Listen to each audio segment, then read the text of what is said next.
Hi, this is your Sewing Sherpa Shana, and I am going to show you how to make our latest project for Stitch by Stitch.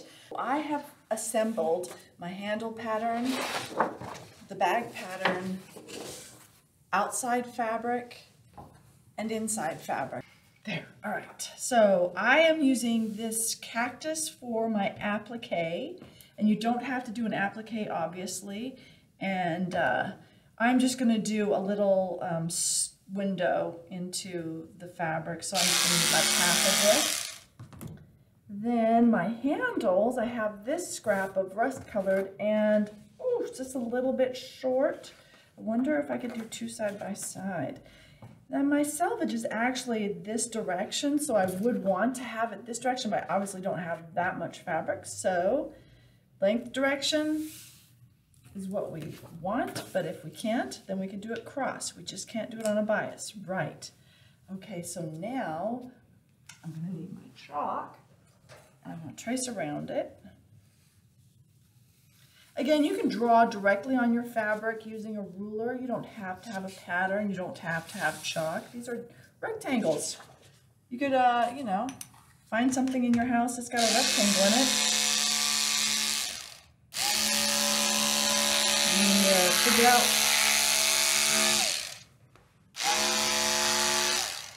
how to use it for a pattern.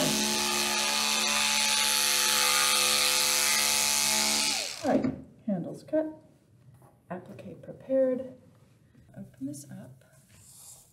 Now, if you only have like even just a little bit and you've got a print or something, you can cut it into two pieces and then sew them together.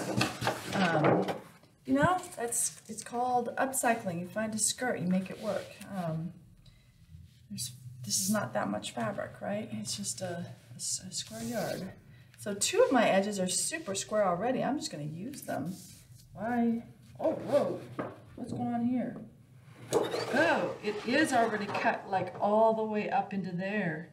Interesting, I'll just do a quick 1/4 inch seam across the bottom. That's right. Plenty of it. Darn it. Trace along. Now, I've put these new things on the pattern. If you've taken this class before, they're called notches.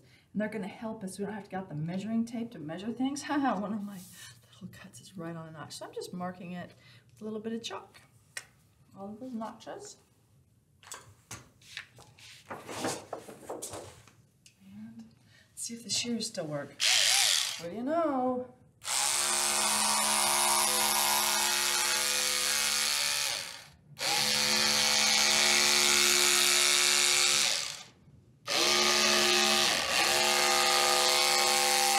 On the back side because I want my marks to be on the back side, because when I fold it, like I'm going to want to see those little notches, and I'm going to be folding it right sides together.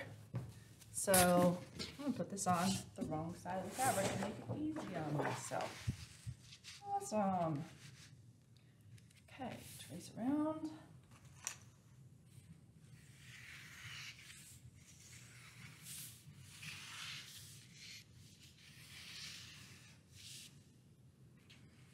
Put a heavy weight on your pattern, or if you have one, you know, like a stapler or something.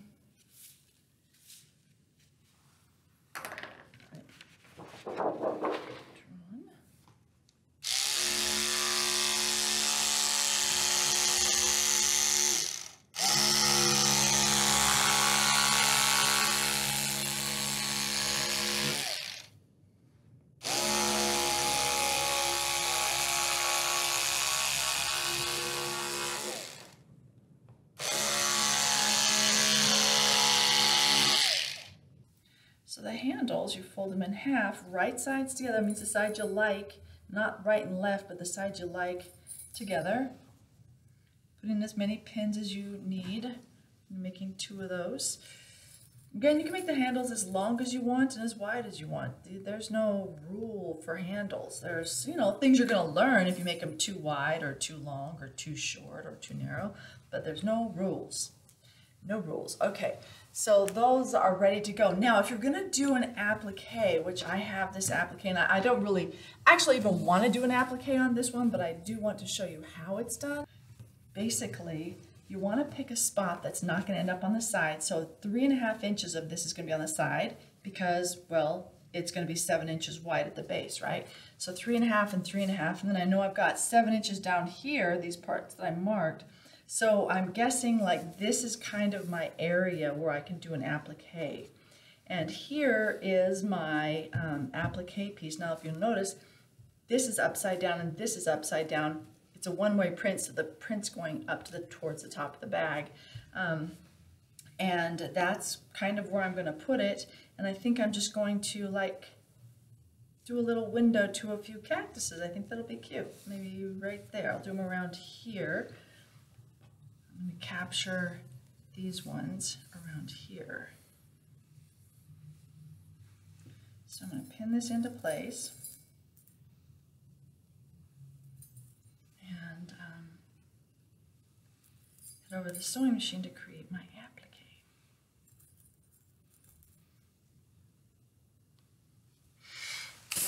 Okay, so it's cut out, pinned up, ready to go. Let's head over to the sewing machine.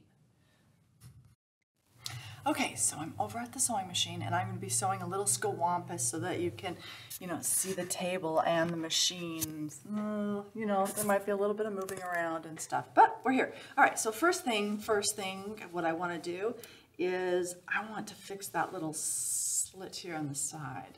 So what I'm going to do is I'm just going to fold it right sides together. And I'm going to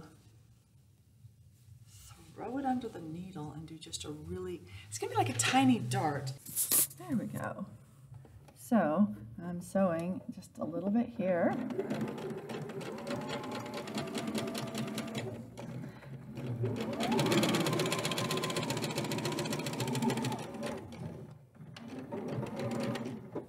The back tack didn't work. Okay, I'll just tie it off. All right, so if you see, I've sewn it a little bit here, just close to the edge, and on the inside, it just looks like a little, little dart situation.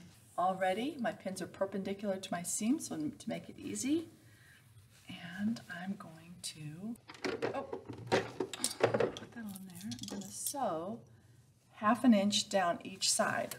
1/2 inch, so I'm lining up the right hand side with my 1/2 inch seam guide here, and 1/2 inch, couple stitches forward, couple stitches back. I'll have a more professional version of this one. Follow my 1/2 inch guide.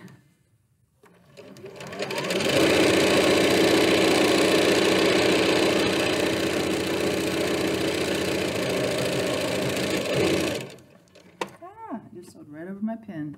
That's a faux pas. False pas. Don't false.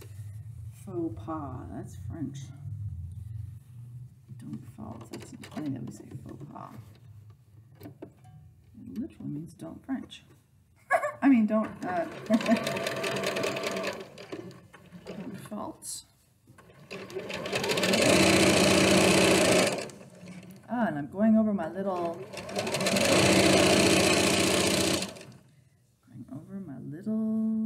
dart I made.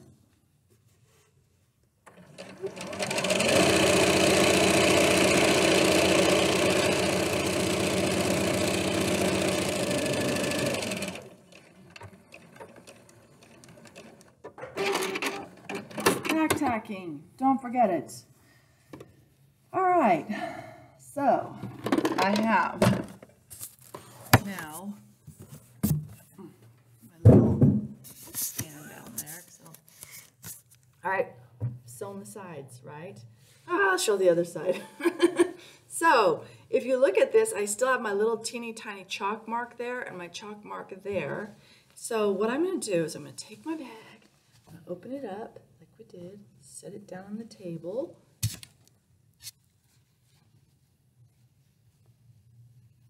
Tip it over, and if you see right here, I've made a little triangle, and then I see my chalk marks right there. And what I want to do is I want to sew straight across at that chalk line, or that chalk mark. So I can take a ruler and I can, you know, draw a line straight across here. And because I didn't bring a ruler and chalk over the table, I'm just going to sew it. That's right, I'm just going to sew it. So, drop my foot, a couple stitches forward, a couple back. Make sure everything's laying nice and flat.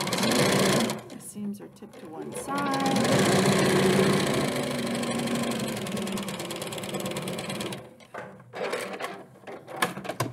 And I'm going to do the same thing to the other side. So I'll take my bag, tap it down again. Side seams are lined up. Ooh. Pull that out. There's my little chalk mark. So my line's going to go straight across to my chalk mark. Hi, I just realized that my camera was not recording the last section. But basically, I just sewed the other side. So, you know, I mean, I did show you, you know, me sewing across the first side. And then I sewed across the other side. And then I trimmed up to my seam allowance. And that's pretty much all I did. And then I showed you that this is how you box a corner. So this corner is boxed. You do this is kind of the same technique you do to box a couch corner or whatever. And that if you want to do the exterior and the interior both with that type of boxing, that's really great. It's super clean, super easy. But this other one, I need to, I'm going to do it the other way, the way we did in class. Now, what you missed out on was that I basted around the applique. So basically, I just sewed a little box around my circle, which you can't see because I drew it pretty light. But I basted. What's basting? That's right, your longest stitch. And why did I do it? Because I'm going to be unpicking it later, and who wants to unpick a short stitch? So it's basted in place. So now I'm going to actually sew my circle.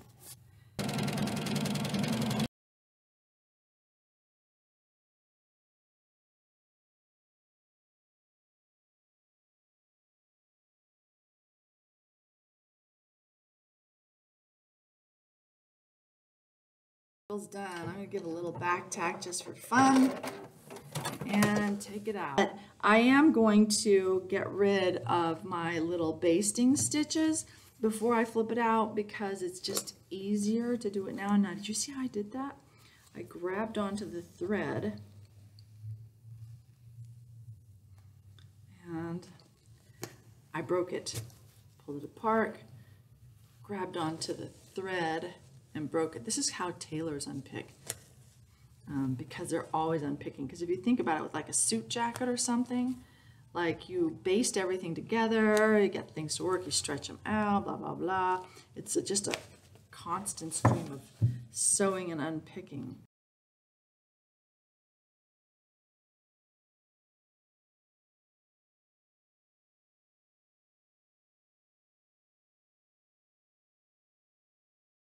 So once I have it out, I've got all this fabric kind of flopping around the inside. It's not going to do anything, but I'm going to trim up a little bit closer to my circle because I really don't need all that floppy fabric. But don't trim too close to your circle because it's going to weaken your applique or whatever your applique is, a letter or shape or whatever. Now this is called reverse applique because we're doing it from the reverse side, which means if you do a letter, write it in reverse because you're going to be wanting to sew it in reverse on this side so that it shows up, you know, forward on this side.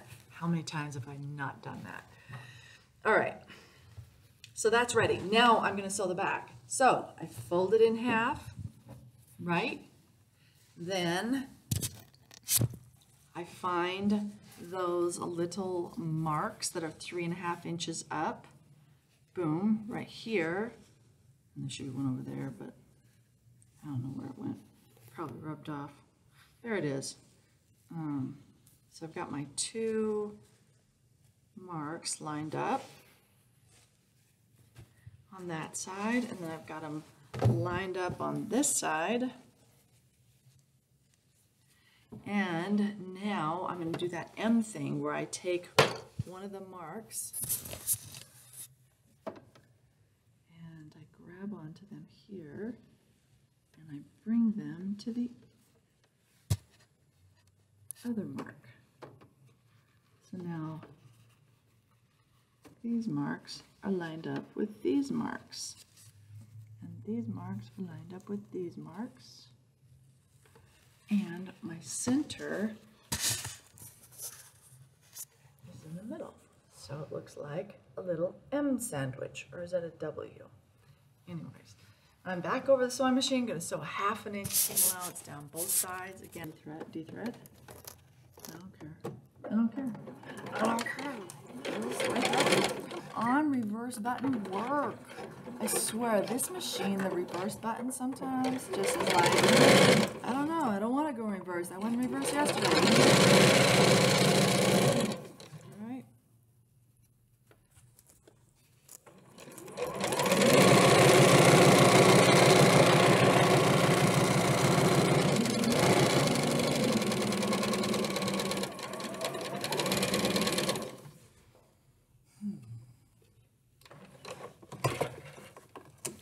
Side sewn, a little hi, I'm the bottom of the bag situation, and I'll flip it over. I can see this mark, and I can see this mark, so I'm assuming my other mark's halfway through those because the pattern maker made the pattern correctly.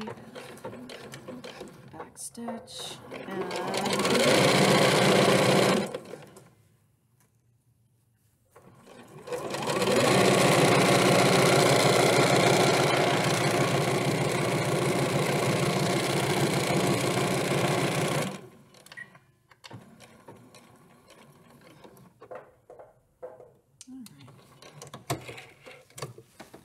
side is now sewn, and when you flip it out, you're going to be like, oh, I did it wrong, but you just got to shake it out a little bit, and then that wonderful little, like, how cute is that, those little flaps, like, how does that happen, right?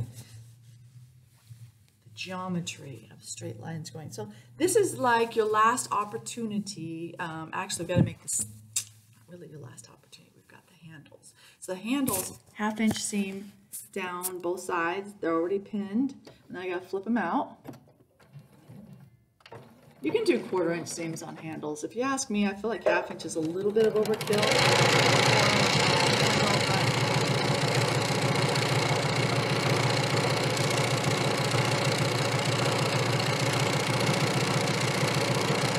But when you're a beginner sewer, sometimes you just don't want to change seam allowances. You're like, but I'm getting so good at my 1/2 inch. Why throw, you know, out a 1/4 inch seam? But you can do it at the 1/4 inch if you want to. So handles happen, and if you're using a really heavy fabric for your handles, you don't want to do this technique. You want to do a different technique where you press under both long edges, like your 1/2 inch or 1/4 inch, and then sew them stacked up. Because trying to turn out heavy fabrics in handles can be really frustrating. You know, it can be done, but it's really frustrating. And who wants to be frustrated? So if you want some guidance on how to do that, just, you know, send me an email, and I'll take you through the painful experience of FaceTiming while I couch. I call it couching. I don't know if it's really couching, but it kind of looks like a couch when you're doing it, so I call it couching. And oh, this little doodad, the loop turner. Remember that torture? Slide inside, catch the fabric, pierce the fabric, close the gate. Then you pull the outside over the inside, slide it. Oh man, I know, falling asleep here. Flip it out, and you've got a handle. And this is your opportunity to take it over to the ironing board and press it out and make it look really nice. But to save you time, because I know you're already 15 minutes into this torture, I'm just going to flip them and set them. Okay.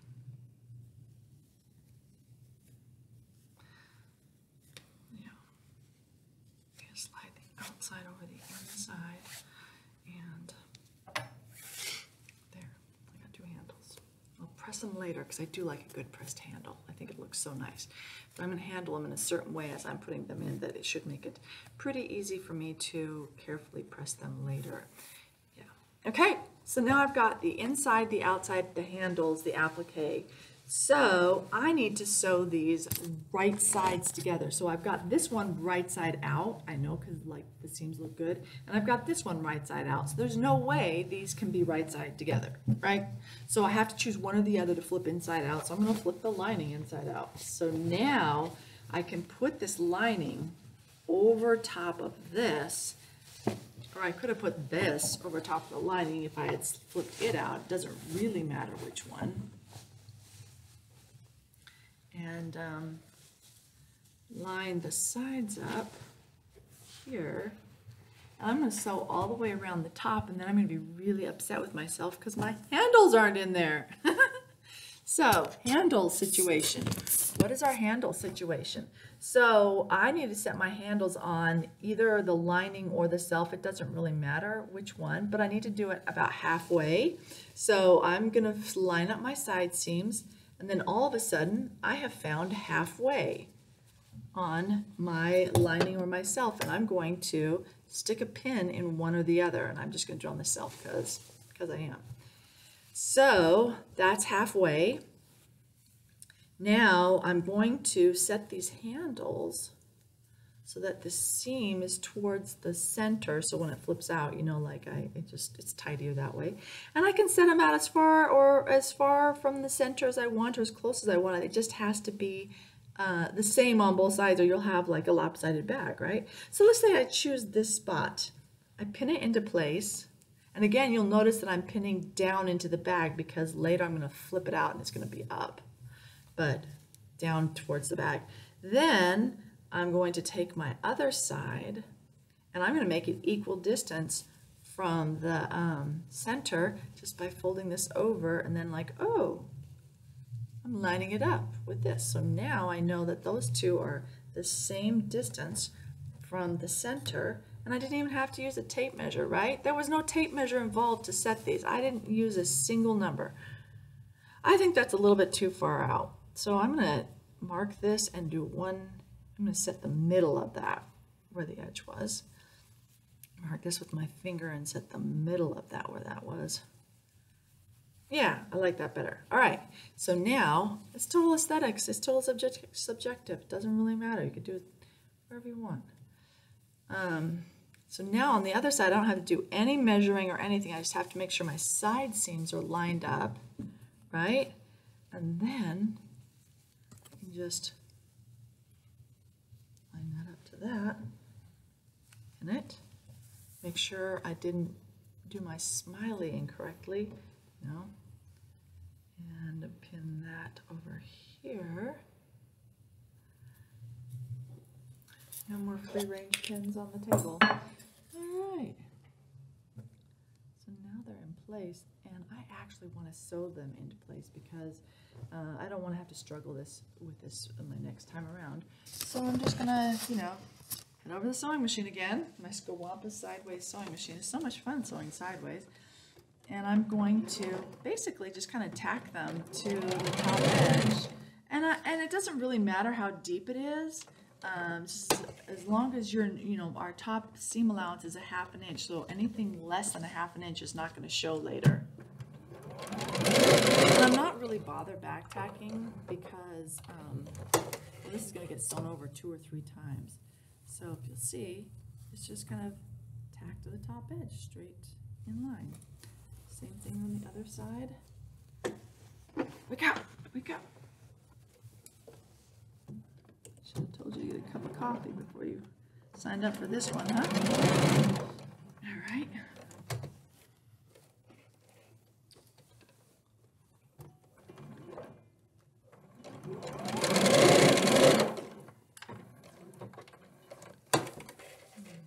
All right. So I have got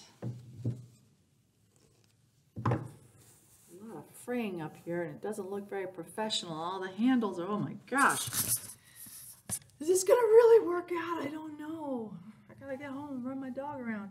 Okay, So I've still got this inside out. Now I want to take these handles and I want to tuck them between the two layers, okay? So if you look in here, it's between the two and it's going straight down. And I'm going to sew all the way around. I'm going to get to the seams. I'm going to make sure the seams are open so that it's not bulky. So they're open, right? But I'm going to leave a little opening to turn the bag out. So I'm going to take a couple of pins or take some chalk. I didn't bring some chalk over, so I don't have any chalk to do this with. But, you know, just something to remind you that you don't want to sew it completely closed because then you won't be able to flip it out. So I'm going to start at the second pin, go around, and end here. I don't really want to ever leave my opening over top of a seam because it's going to be hard to close up later. And I also don't want to leave the opening over top of the handle because that wouldn't work out very well. So just somewhere off to the side, could be in the center or whatever. Just miss those two spots. And I'm going to set this in. And again, 1/2 inch. We're doing the whole thing with 1/2 inch. Pull that first pin, don't need that anymore. Couple stitches forward, and definitely don't forget to do your couple stitches back here because it's going to be a point of stress when you're flipping it out. So I've pinned it, everything's lined up. You don't see me pinning it because I've made 40 of these bags and I've been sewing for 40 years. And between the two, I somehow lost track of pinning everything. That does not mean you get away with it as a beginner sewer. Put those pins in.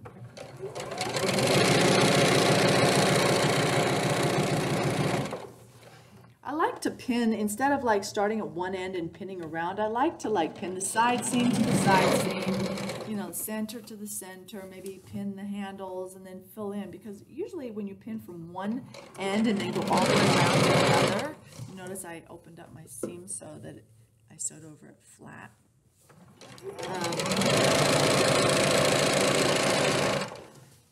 When you pin from one end to the other, it tends to grow. Like, but if you pin, it doesn't literally grow. I mean, it can't grow. It's fabric. But you get off by a little bit in your pinning, like 1/16 of an inch, and then move along another 1/16 of an inch. And all of a sudden, by the other end, you're like 2 inches off, and you're like, I got it wrong. I've got one set back bigger than the other. And then I'll tell you to stretch and sew it. Okay, I got to my other pin, and I'm not forgetting to just back tack here, right? Oh, this back tack. Oh, this back tack. Okay. So I've got it all tucked in, real nice. And in less than a half an hour, I have cut and sewn this bag. The bag is going to be born. Oh. Okay, this is the part where I fast forward.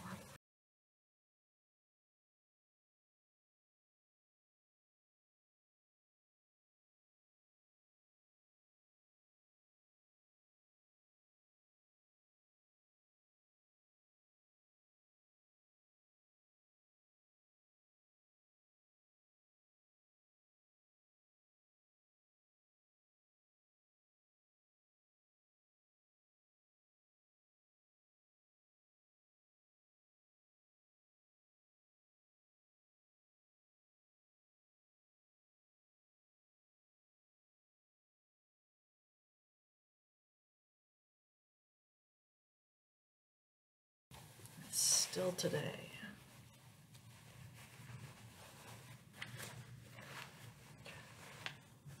Oh, they're sewing short. Shauna's about to lose it. You heard that? Like, oh, just rip it a couple more stitches. Look how big my opening is, and now my handle's exposed. Oh well, I can handle it. Get it? I can handle it.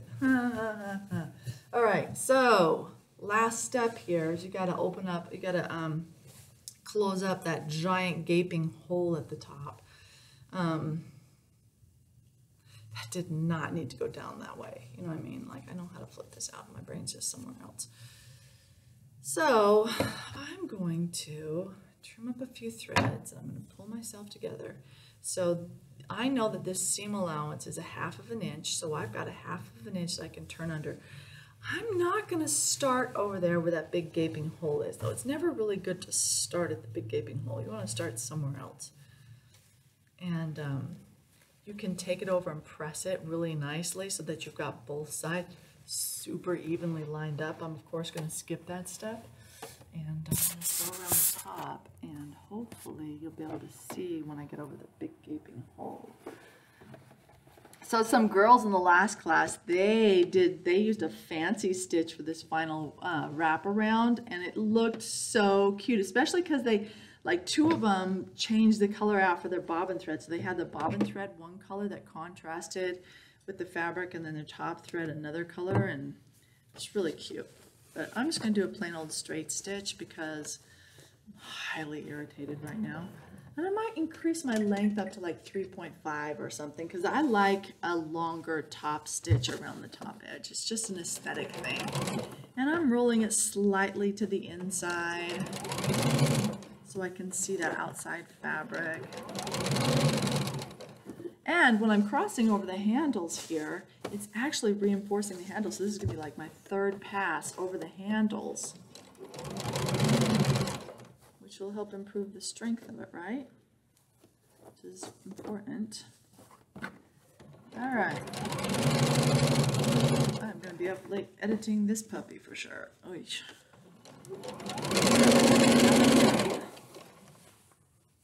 Okay.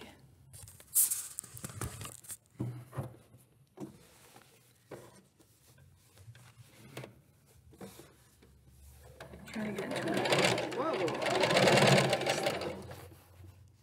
Whoa, I slid off the top. And it's going to look like I slid off the top. And if I don't want anybody to see that, I'm going to have to go back through and sew that again. But it's actually not a detrimental thing. So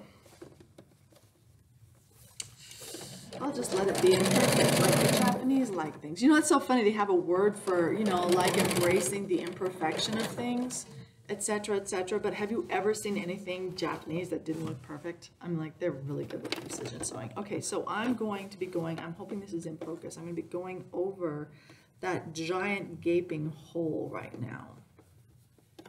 So if you'll notice, I'm staying super close to the edge. Stay as close to the edge as you can without falling off, because the further down you go, the more that, that little flap is going to flap. I might even turn the speed down a little bit to help me with this. And I'm stacking the two up so they're perfect, and the 1/2 inch is tucked in. Well, perfect is, yeah, ambiguous. And I'm going across the handle now, and I'm securing it. It's really unfortunate that it ripped open at the handles, but it's always nice to have multiple rows of stitching. But you'll see it's closed up now, right? It's closed up.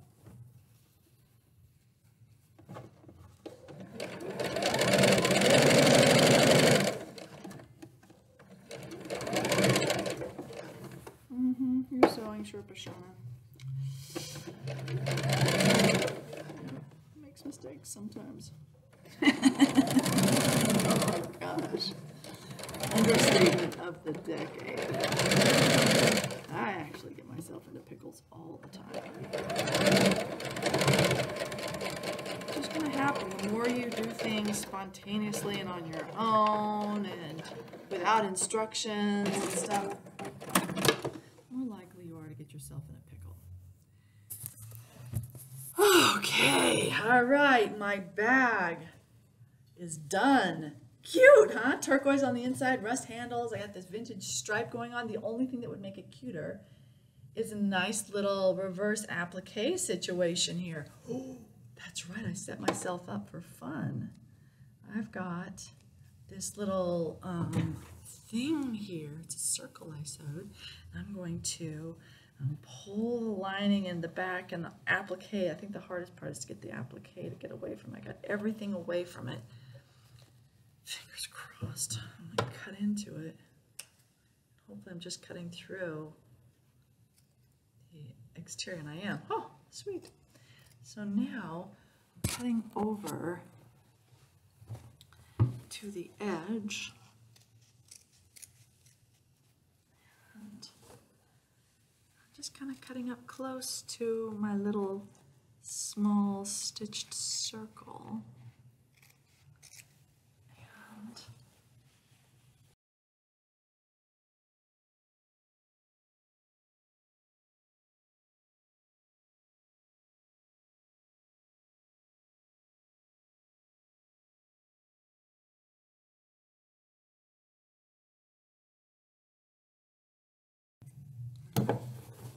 but cute, right? So now, I've got my little like reverse applique situation here that just kind of makes it, takes it, you know, yeah, it's a little crafty, yeah. You know, you never know how it's going to turn out. Actually, you can do a satin stitch around it, make it look really pretty, although you'd have to do your satin stitch before you did the lining, right? Because otherwise, although it might look cute on the lining. But, you know, it's like these little homemade touches that make it look like, oh, hey, you didn't buy that bag from Macy's, did you? No, I made it. Okay, have fun.